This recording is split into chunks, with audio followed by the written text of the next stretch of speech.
Ultimate Wolverine, issue number 7 from Marvel Comics. So, first off, this cover is a lie. Magik and Wolverine do not fight each other in this issue. Not only do they not fight each other, but they don't even meet each other in this issue.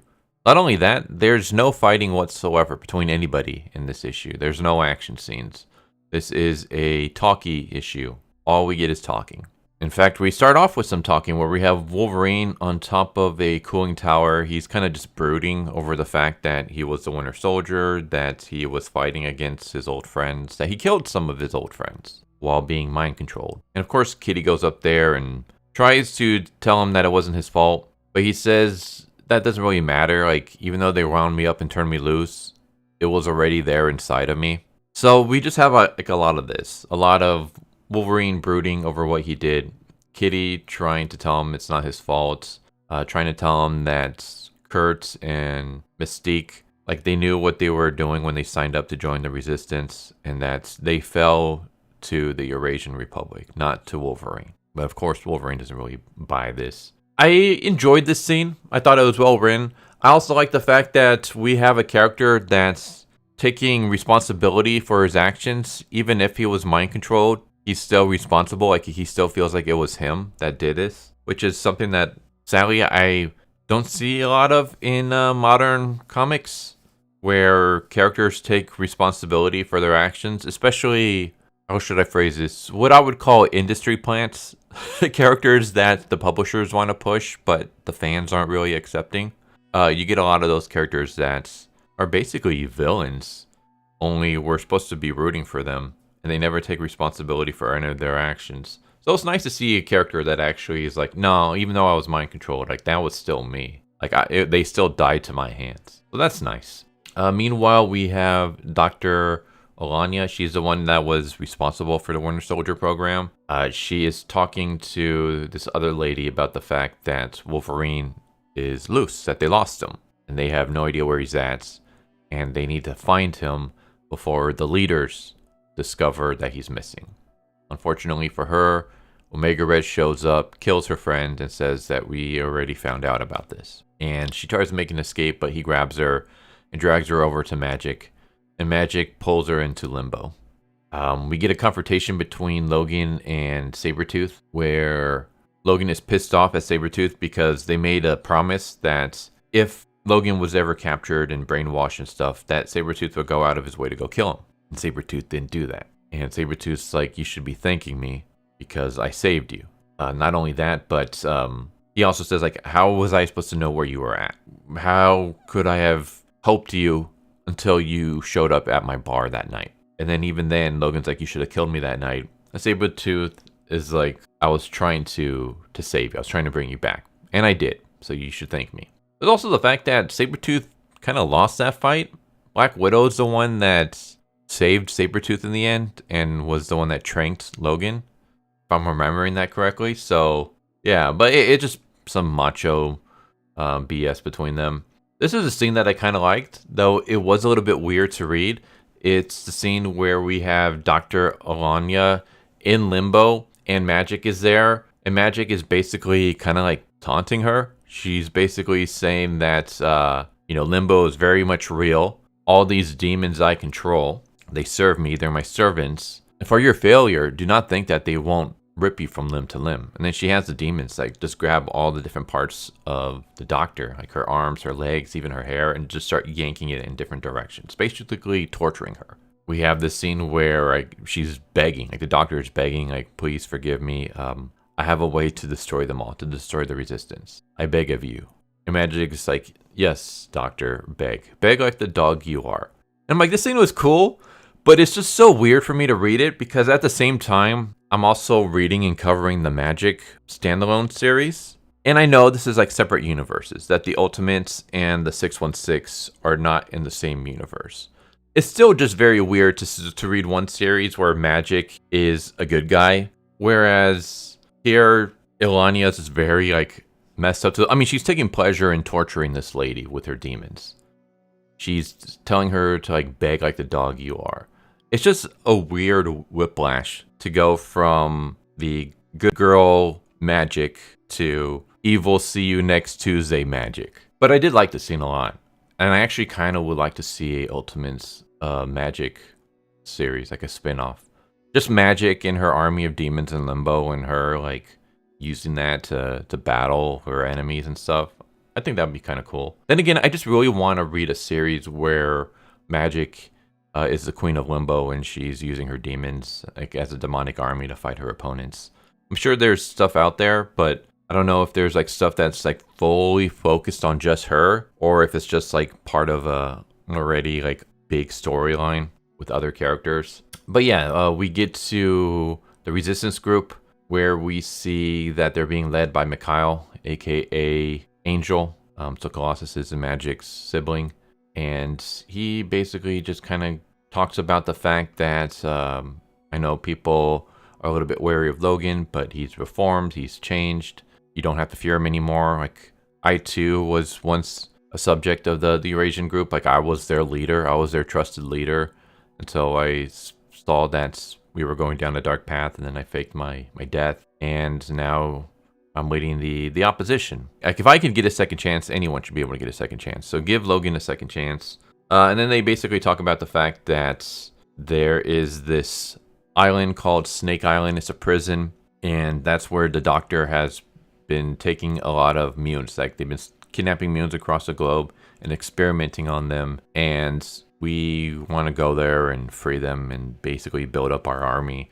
So we're going to be splitting up into groups, and this group is going to be going to the islands and trying to basically deal damage to the Eurasian Republic. And I'm going to kind of stop it there. I don't want to be spoiling everything. I will say that I did enjoy this issue. There's no action whatsoever. It's just nothing but talking. But it's interesting dialogue, and it progresses the story. And it also allows us to dive into the mindset of these different characters and stuff like that. So I did like that. I am still a bit wary about the direction that they're taking this Ultimates. I mentioned this in the last review that I did for issue number 6, where I said I didn't like the fact that they had already cured Logan. I think, like, if you were going to do that, you should have done it either in 2 ways. One, you cure him in the very beginning, and then you have like flashbacks of the chaos that he's caused throughout the issue as he's trying to make up for his misdeeds. You could kind of do what the current Turtles are doing, where the current Teenage Mutant Ninja Turtles run. If anyone hasn't read that, you can check out my videos on that. But basically, there is some kind of huge kerfuffle between the brothers that has caused them to separate. Like, they've all gone their separate ways. And now, even though they're like back together again, they're still at odds with each other. Like, the brothers are still very antagonistic towards each other because of some big incident that happened. But no one knows what the incident is. Like, when I say no one, I mean the readers don't know, because it hasn't been explained. We've had like little hints being dropped, but we still don't know what it is. And that's kind of like the mystery of the series, what exactly happened. And that could have been something that this series could have done, where we could have had like a, what did Wolverine do while he was mind controlled? Like, what exactly happens? And then we could have just had that mystery go along. That could have been one direction we could have taken it. Or we could have taken a different direction where we have him mind controlled, but we also see like all the evils he's doing, and we keep him mind controlled for a lot longer. I felt like 6 issues was not enough time, especially since we didn't get to really see the damage that he did. Like, we saw him killing his former friends in the first issue. Like, we saw him killing Mystique and Kurt, but that was kind of it. I would have liked to see him do more. Like, he's very busted up about this, so it would have been nice if we saw him killing more people that he knew. Maybe we see him killing innocents. Like, he could be killing civilians, maybe even children, because they are supporters of the Resistance, and because the Eurasian Republic is like, no, you're either with us 100% or you're the enemy. They could have been like, yeah, this village, they're against us. They are a village that supports the Resistance. Maybe they like feed some intel to the Resistance, but all in all, they're just a civilian village. There's no warriors or fighters there. But they send Wolverine in there anyways, and he just slaughters everybody. Like, we got to see him actually committing these evil war crimes, so that when he finally gets his memories back, it really busts him up inside. Like, he's like, oh my god, like the stuff that I did. But the thing is, like, we didn't really get to see him do much evil. So, like, when he got his memories back, it was just kind of like, oh, he killed Kurt and he killed Mystique. Okay. I mean, yeah, that kind of sucks, but I kind of would have liked to see him commit more war crimes so that it really affects him. So basically, what I'm trying to say is I felt like he wasn't evil enough. So with that said, I do like the fact that, you know, he's taking responsibility for it. I am interested to see how they're gonna go. Like, how far are they going with this brooding act? Are we gonna actually see people on the resistance group be kind of like fearful of him? Like, we have mention of it, but we haven't actually seen it. It's basically been that whole like tell us but don't show us. So we've had Logan mention that people seem a bit wary around me, but we actually haven't seen anyone acting out that way. So I would kind of like to see like what's the fallout of him being with the Eurasian Republic and now he's not. Like, what's the fallout with the resistance fighters? So there's stuff like that. I do really like the way MAGIK is portrayed here. Like, just the fact that she takes gleeful pleasure in torturing this doctor in Limbo. That was pretty cool. It makes me want to see more of her in Limbo and stuff. I also am wondering if like maybe this changed to Wolverine, like why they did it so quickly. If it's because I heard rumors that the Ultimates is coming to an end soon. I don't know if that's true or not, but I heard that the Ultimates is wrapping up. And I don't know if it's just like the main Ultimates run or if it's the entire Ultimates universe. I'm hoping it's not the universe because I don't want Ultimate Spider-Man to end. But assuming that that is the case, maybe that explains why they had Wolverine come to his senses so quickly. It's because they're going to be heading down the finish line soon. I don't know. Maybe someone who's more knowledgeable on that can let me know. I feel like I've been kind of rambling, but I did enjoy this issue a lot. I like this a lot better than the previous issue. I kind of ragged on the previous issue for the changes, like especially like, you know, again, having Wolverine getting his memories back so soon. I'm still not too on board with that, but I'm willing to give the writer a chance to see like where he's going to take that. But I did enjoy this issue. I thought it was pretty good. I liked, even though it was just nothing but talking, it was interesting dialogue. It progressed the story. It enhanced the characters, and yeah, it was well done. Basically, it wasn't just. It didn't feel like filler. That's like one of the problems with talk-heavy issues, where you get nothing but talking. Is that sometimes it can feel like filler. This did not feel like filler. It feels like it's progressing the story. I guess one more last thing, kind of on topic, but not just in terms of this series. What are your guys' thoughts on comics going to more episodic storytelling? I just bring this up because I've been reading a lot of retro comics in my free time. My comics from the 40s, 50s, 60s, 70s, 80s. Like, I love reading all those retro stuff. And the thing that I loved back then is that one issue felt like an entire arc. Like, one issue had its beginning, middle, end. There's a lot to unpack in a single issue of old comics. Whereas comics nowadays, one issue just feels like a piece of an ongoing story, if that makes any sense. It basically feels like the difference between a monster of the week and an episodic storytelling. So I'm just curious, what are your guys' thoughts on that? Do you prefer the old style where each comic was its own story? Or do you like the more current modern day style where each chapter is just one episode of an ongoing story?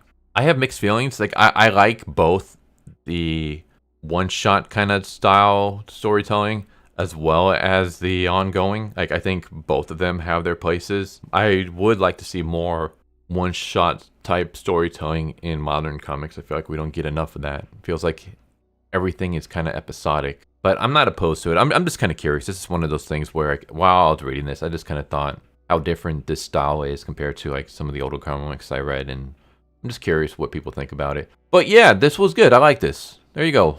Ultimate Wolverine issue number 7 from Marvel Comics. It gets a thumbs up from me. Hope you enjoyed the video. Hope to see you next time. Take care. Later. Thank you for watching my video. I hope you enjoyed it. If you didn't, I still want to thank you for watching it this far, and I hope the next one is more to your liking. With that said, thank you once again, and I hope you guys and gals have a good one. Later.